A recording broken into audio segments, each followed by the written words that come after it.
My second top 10 for the day, and I realize now that because I did the one yesterday, that it means that I'm going to do, I'm going to have a day where I just do one, which is fine because if it's my top 10, I'll probably have a lot to say about it.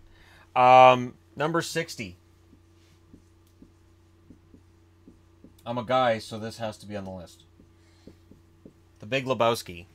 The rug really ties the room together. The dude is like one of the best characters in the history of movies.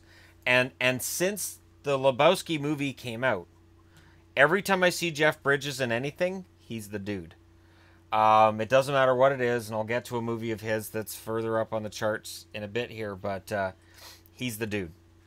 He is so calm and so cool, and Steve Buscemi in this is fantastic, and the Jesus.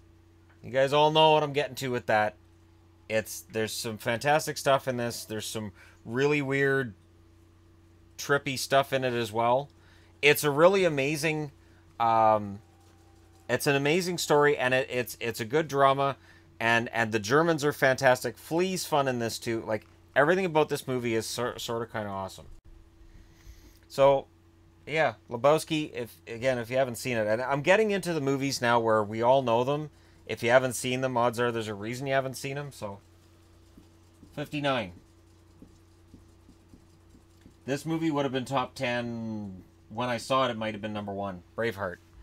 Braveheart has suffered from, for me anyways, it's Mel Gibson's fall from grace has kind of affected how I see the movie. Braveheart, in the theater, I watched it 3 times, and the third time I watched it, I dragged a friend of mine with me. I went over to his place, I'm like, so we want to go to a movie tonight? And he's like, well, no, I was thinking about just sitting around. I'm like, no, you're going to a movie tonight. We're going to go see Braveheart. He's like, really? I'm like, yep, and it's my treat. And I bought the tickets, I bought the popcorn, my treat. I was like, I have to take somebody to see this movie. So, Braveheart is a movie that I remember at the end of the second time I watched it, I was like, I'm ready to go kill Englishmen. And I'm English, so, you know, my background, my lineage is English, so I felt tortured. And yet, there's Scottish and Irish as well. So, the way that I put it to people was I'm cheap because Scott. I probably drink too much because I'm Irish, and yet I'm English as well, so I kind of hate myself. So that really sums up a lot right there. But Braveheart, all kidding aside, Steven's amazing, Hamish is amazing. Everything in this movie is awesome. It's 3 hours. It doesn't feel like 3 hours the first time you watch it. And there's a couple of battles in it. The first battle's 25 minutes. The battle at Stirling. Wow. It's just amazing. And then when things turn against the Scots in this movie, it's heart-wrenching. There's so many heart-wrenching moments in this movie. Hard to watch. And, and yet still, it's a really, really, really good movie. Braveheart, it does stand the test of time. I saw it on TV, I want to say a week and a half ago I saw it. I was flipping through the channels. And I watched about 10 minutes of it. I'm like, you know what, I could sit through this again. I could do this again. So I'm going to do that. I'm going to throw it in soon, and I'm going to watch the whole thing all over again. 58, I'm not writing the entire title. Because it's just, I don't have the time. Captain America Winter Soldier. So Captain America is, to me, the best of the Marvel Universe. I did not expect that. When they announced they were doing a Captain America movie and it was Chris Evans, I kind of went, oh, well, that's not going to work. Iron Man was great, but now they're really reaching. Captain America, really? No, the Captain America movies are fantastic. Now, Winter Soldier features a number of Avengers as well.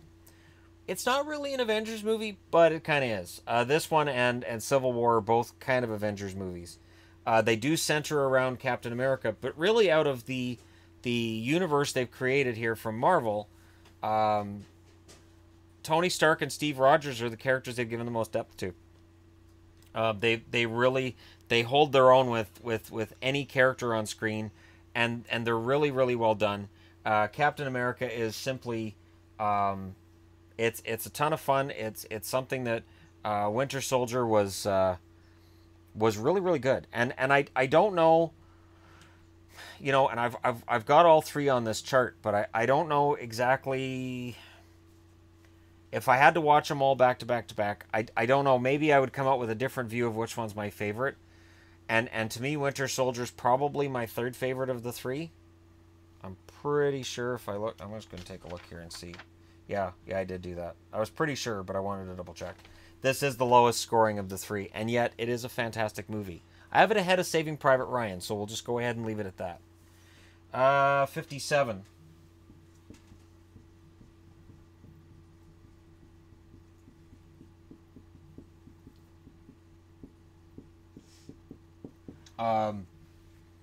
Richard Pryor and Gene Wilder have the best chemistry ever in a comedy buddy movie, where Richard Pryor is blind and Gene Wilder is deaf. Thus the title "See No Evil, Hear No Evil." It features the best line in the entire movie, "Fuzzy Wuzzy was a woman," as delivered by Gene Wilder, and he does it in such a genuine way that you laugh at it and you can believe it. You can believe that he's deaf and he's trying to read lips, and this guy's talking so fast that that's what he takes out of it is "Fuzzy Wuzzy was a woman." And then there's the moment too where Richard Pryor yells out, "You mean I'm black?" And it's moments like that that are interspersed with some really, really funny stuff. And yeah, it's really, really well done, from start to finish. And for me, it's my favorite Gene Wilder movie. It's easily my favorite Richard Pryor movie. And even though it's from the 80s, this is something that I look at when I'm rating my favorite movies. Does it age well? See No Evil, Hear No Evil, because the blind man and a deaf man, it ages really well. And just the idea that they're caught up in this criminal thing that they wanted nothing to do with, but they were witnesses. Now remember, as witnesses, you got one that can't see and one that can't hear, so you kind of need them both together to get the story. You lose one, then you lose half the story. It's just tremendous. The acting all around is tremendous. Even the bad guys are wonderful, mustache twirling villains. I really enjoyed it. And I've watched it as recently as I think 6 months ago. Yeah, I want to say 6 months ago that I've seen it. I know I've watched it a lot since I initially watched it, and it's never not funny. There's never a time where I watch See No Evil, Hear No Evil, I'm like, ugh. A movie that doesn't get on this chart, and to me almost qualifies for that too, is Throw Mama from the Train.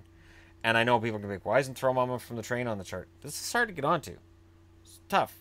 When I expand it to 300 movies, and we can tell that's where it's going to end up, then yeah, that'll get on there, and who knows, it'll probably get in the top 200 because I'll move other movies down, and my brain will explode in the meantime. 56. From this year, or this past year anyways. And when a new movie makes it this far up, that tells you how much I enjoyed it. Happy Death Day. Wow. I honestly, this is a movie that I really believe I'm going to end up watching a lot. I'm going to end up watching it many, many, many times over. And it's funny because when the title was announced and I initially saw the trailer, I'm like, this movie's going to be so bad, I have to see it. It's going to be awful. It's going to be abysmal. And then I watched it and I'm like, this movie's fantastic. This young actress is great. The other young actor that's playing off her is fantastic. There's all kinds of fun little stuff that goes on. It's Groundhog Day with serial killer in there. And it's great. And trying to figure out who the killer is, and I figured it out pretty quick because I've seen a lot of movies. But at the same time, they threw in enough red herrings that it makes you doubt yourself. And at one point in the movie, I completely went off that. I'm like, oh, okay, so that's the killer. Well, that's different. Okay, all right, that's fine. And then the movie kind of ends up going back and forth on what's going on. And unlike Groundhog Day, there's actual consequences that take place. There's actual consequences for this girl who's reliving and dying the same day over and over again. So, fantastic movie. If you like Groundhog Day and you don't mind a little bit of violence with it, it's only PG-13. It's not like there's a ton of blood in it. It's not like there's all high body count. There's the same body 12 or 13 times, approximately, around there, ballpark. 55. Somebody asked about this one a few videos back. The original, I really wish they hadn't ruined it with the sequels, Matrix. The Matrix would be higher up if not for the sequels. Matrix Reloaded wasn't bad. The Matrix Revelations, awful. I don't understand how you write something this good. And the biggest problem with The Matrix is this. You come out of the first movie, The Matrix, like, wow, Neo's going to take down The Matrix. This is great. Second movie, you're like, oh, so he's in it and what's he doing? And then the third one's like, oh, so you can't destroy the Matrix? What was the point of all this again? Because in the first movie, they set up that the Matrix is this horrible, awful thing for mankind. And it really needs to be dismantled so that people can live free. And that people can figure out a way to make the Earth livable again. Because this is one of those movies where the Earth's not livable and there's a fantasy world and all that stuff. I've always enjoyed movies that have various levels like that and layers. And totally different universes and worlds within them. The Matrix has that going for it. And yet, like I said, the sequels definitely drag this movie down for me, because if I watch it right now, at the end of it, I'm like, oh, this is such a great climax. Why did they do the second and third the way they did? They made it so Neo is so overpowered that nothing really hurts him. So there's some really well choreographed CGI fight scenes that are both goofy and have absolutely no consequence because you know he can't get hurt. But the first movie is fantastic. On its own, it's fantastic. 54, a movie that was going to get a sequel and then didn't. Every now and then I hear about a sequel. They did a TV series on Yahoo of this, Zombieland, and the TV series was so loved that it died after, I think, 2 episodes. Zombieland, it perfectly encapsulated what was wrong with a lot of the zombie genre at the time. You have running zombies, and you have a main character that takes all of the cliches and writes them down. All the cliches are written down, so there's rules. There's rules to surviving the apocalypse. And it gets into the idea that these zombies are sick and there's an illness here, and whether or not they're dead before they turn is kind of left open. And to me, it's this fantastic, wonderful movie that has Jesse Eisenberg being himself because he can't be anything else, and Emma Stone being fantastic. Emma Stone channels something in this movie that is just above and beyond anything she did before or since, in my eyes. And that's including Easy A, which is a pretty good movie. Zombieland is it is one fun horror movie. I remember I saw it in the theater. I came home from the theater, and I went back to the theater the next day and watched it with my whole family. It was the next day or the next week, because I was like, everybody needs to see this movie.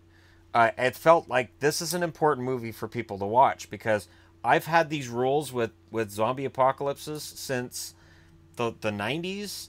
I've had rules with surviving horror movies back to the 80s.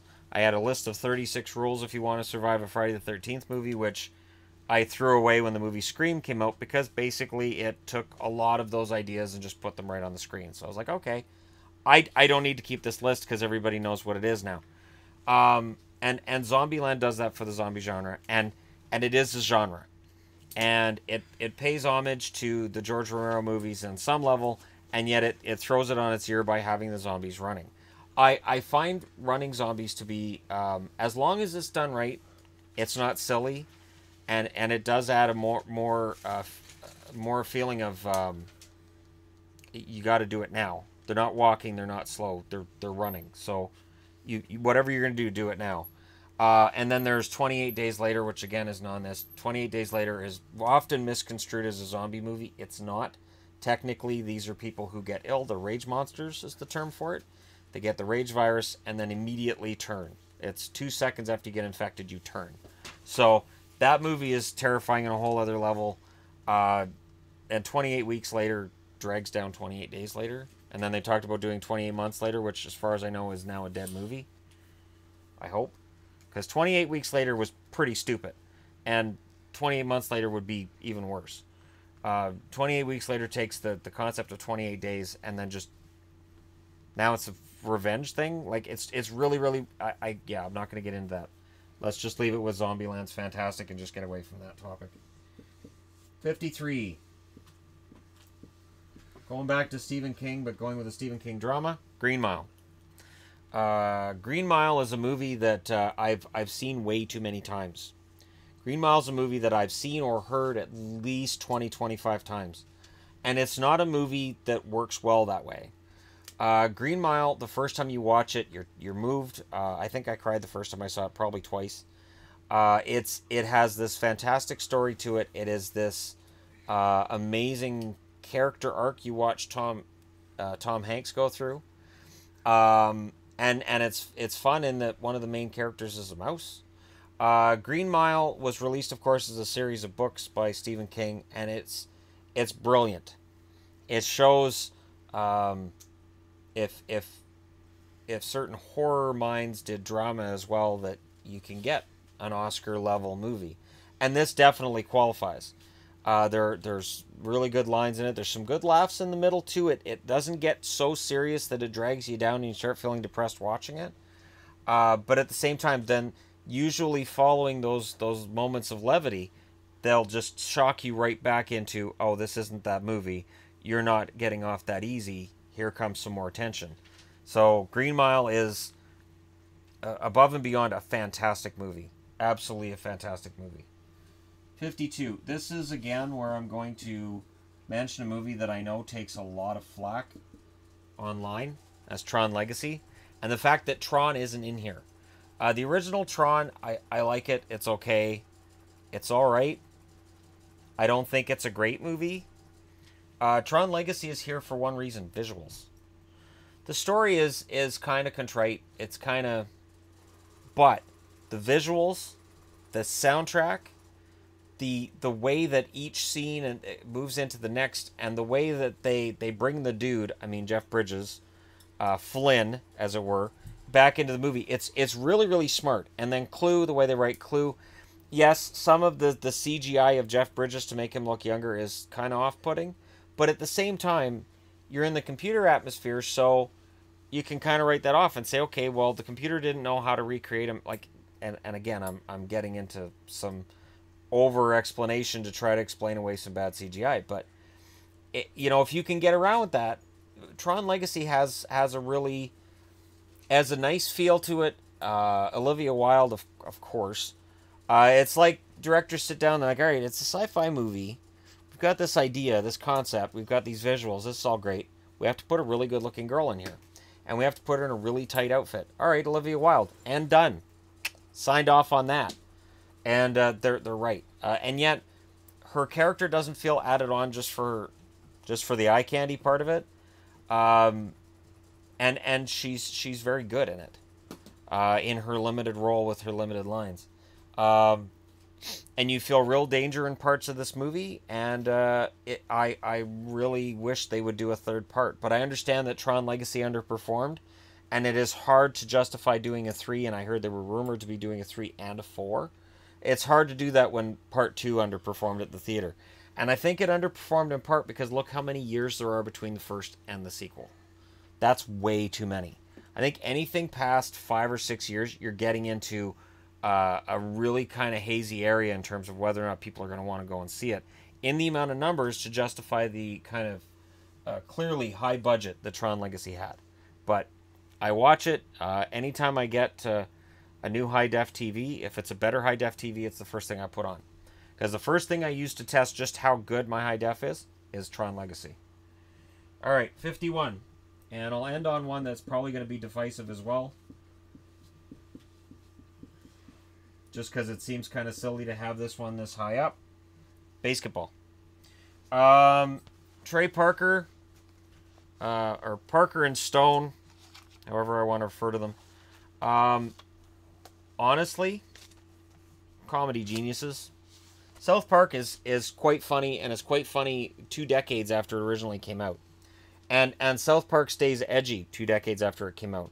You got to remember that the writers/creators are 2 decades older. So staying edgy and staying relevant is more and more difficult as you get older. Bassketball was made as clearly as just kind of a little joke on the side, but it creates a sport you kind of want to play after you watch the movie. You're kind of like, you know what, that kind of looks like fun. It's kind of it is a combination of baseball and basketball, and there's some weird rules, and you have the taunting that goes on, and the taunting is pretty classic, and then you have them taunting their short friend.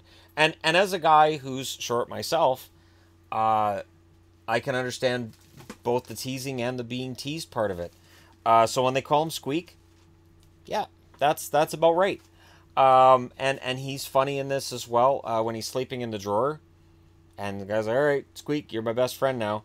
And I'm not going to get into too many details because I understand that Bassketball just recently released on Blu-ray for a very cheap price. I'm going to go ahead and put that plug out there. It's on Amazon. Um, I don't think a lot of people have seen it. I think Orgasmo's probably the more well-known of the two movies. And yet, Bassketball is so much funnier. There are individual lines in Orgasmo that are really funny and really inappropriate. But Bassketball is genuinely really, really funny. Uh, a kid's getting a liver operation, so what do they do? They take him out drinking the day before he gets the operation. It's just awesome. And there's so many moments in the movie where you're like, wow, they're really doing this? Yep, they're really doing this. And it's great. So when these guys decide to do sports, they do it really well because they kind of make fun of it. They talk about football teams moving and all the teams that move and everybody moving everywhere and how this league grew out of the idea that teams should just stay put and players should stay put and everybody should get paid the same and so communism. Think about it. Baseball promotes communism. All right, that's as deep as I'm going to get for today. If you haven't seen Bassketball, you need to desperately, and it's not entirely kid friendly, but it's not that bad either.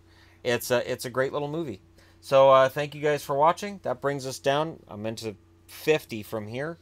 And I understand that this is going to be probably a divisive 10 in the list. But let me know what you guys think in the comment section below. Hit like and subscribe if you're browsing your way through. And thank you so much for watching. I'll talk to you again soon.